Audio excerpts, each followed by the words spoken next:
There are moments in golf when a player misses a putt, loses a lead, or says something in a press room, and you can feel the story changing before anyone is ready to admit it. And right now, that might be exactly what's happening with Bryson DeChambeau. Because this doesn't feel like a normal rumor. It doesn't feel like random golf drama. It feels bigger than that. It feels like one of the most important players of this era may be standing at a crossroads, looking at LIV Golf, looking at the future, and quietly asking himself one question. What now? And if that sounds dramatic, just wait. Because when you really look at Bryson's recent comments, the direction of his career, the way fans have embraced him again, and the strange tension building around professional golf, you start to realize this story may not be about a contract at all.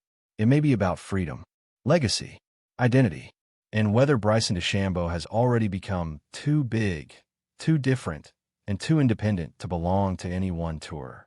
If you truly love golf, if this game means something to you, and if you enjoy stories that go deeper than scores and headlines, subscribe and become part of this golf family.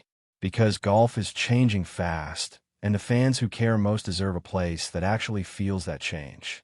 When Bryson first won LIV, the reaction was loud. For some fans, it felt like betrayal. For others, it felt like rebellion. And for Bryson himself, it probably felt like an opportunity to do what Bryson has always done best: challenge the normal way of doing things. Bigger drives, bigger ideas, bigger risks. That has always been his brand. But here's the part nobody talks about. When Bryson joined LIV, he was one of the faces of the disruption. Now, years later, he may be something even more valuable than that.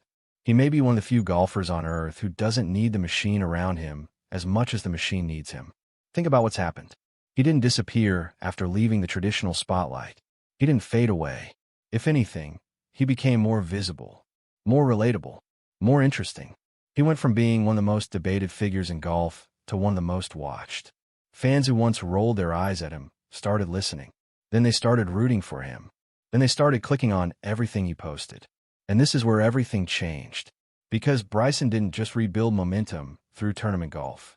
He rebuilt it through connection, through YouTube, through personality, through letting fans into his world in a way traditional tour golf almost never allows. Suddenly, Bryson wasn't just a golfer people argued about. He was a golfer people felt like they knew. That matters more than ever. In modern sports, attention is power. Direct audience is power. Control is power. And Bryson has all three. He has the distance, the major pedigree, the weird scientist curiosity, the camera presence, and the kind of digital following most pro golfers can only dream about. That changes the equation. Because if you're Bryson DeChambeau, you're no longer asking, which tour gives me a platform? You're asking, do I even need one the same way I used to? Wait till you hear what happened next. Because then came the comments that really made golf fans stop and think. Bryson openly talked about the idea that a future built around YouTube and major championships could actually work. Not as a joke, not as clickbait, as a real possibility. And when a player like Bryson says that, you can't just shrug it off. This is not some fringe player talking about a side hustle. This is a two-time US Open champion talking about shaping his own version of professional golf. And honestly, can you blame him? If you've got millions of people watching your content, if brands see value in your personality, if fans care about your story, and if the majors still give you the biggest stages in the game, then the old structure starts to look less permanent than it used to. Bryson doesn't need 25 quiet weeks a year to stay relevant. He can hit balls over houses, chase course records, compete in challenge videos, and still walk into a major with the entire golf world watching. That's what makes this so fascinating. He may be one of the first modern players who can realistically imagine a career that lives somewhere between tour golf, creator golf, and major championship golf. But don't mistake possibility for certainty, because there's still a real emotional pull here. LIV didn't just sign Bryson. LIV helped give Bryson a new chapter. It gave him a team.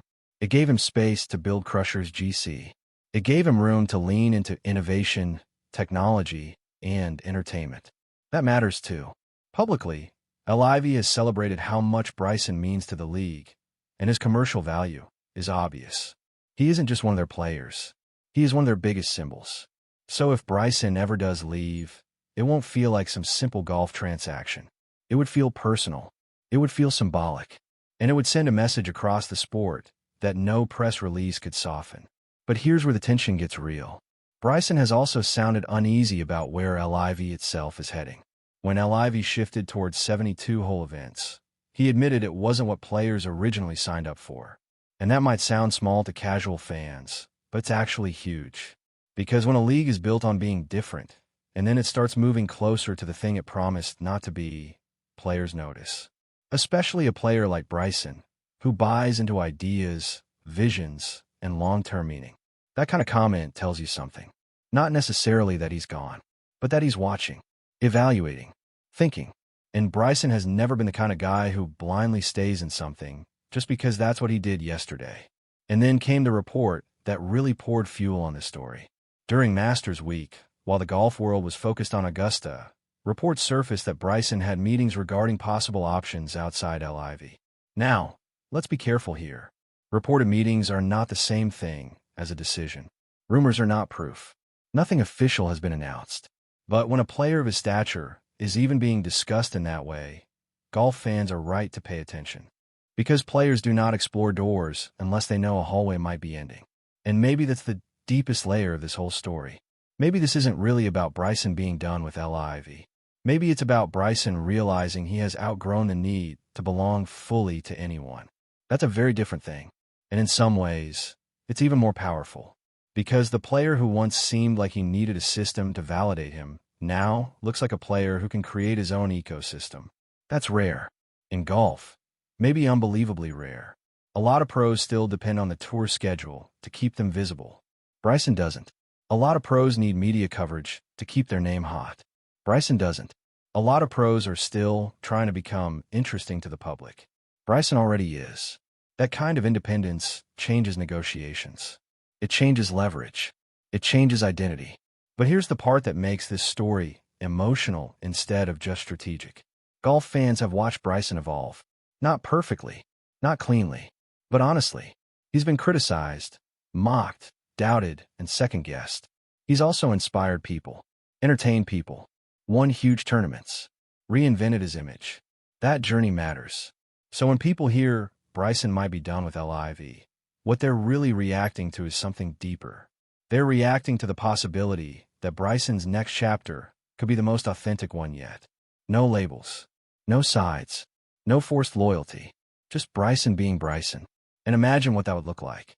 A schedule built around majors, big event appearances, massive creator matches, business partnerships, more direct connection with fans, more freedom to shape his own brand, more control over how he tells his story.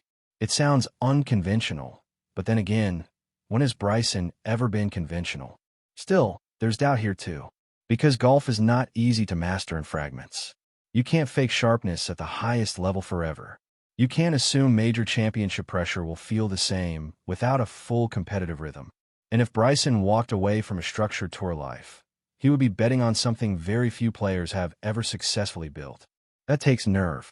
That takes discipline. That takes belief. The good news for him: belief has never really been Bryson's problem. So is he done with LIV Golf? Maybe not today. Maybe not officially. Maybe not even soon. But the reason this story won't go away is because for the first time, it feels believable. Not as gossip, as a real possibility. A possibility built on leverage, evolution, and a player who may have finally reached the point where he can choose not just where he plays, but what kind of golf life he actually wants. And if that's true, then this story isn't just about LIV. It's about the future of being a golf star in a fractured, changing, creator-driven world. This is why stories like this matter.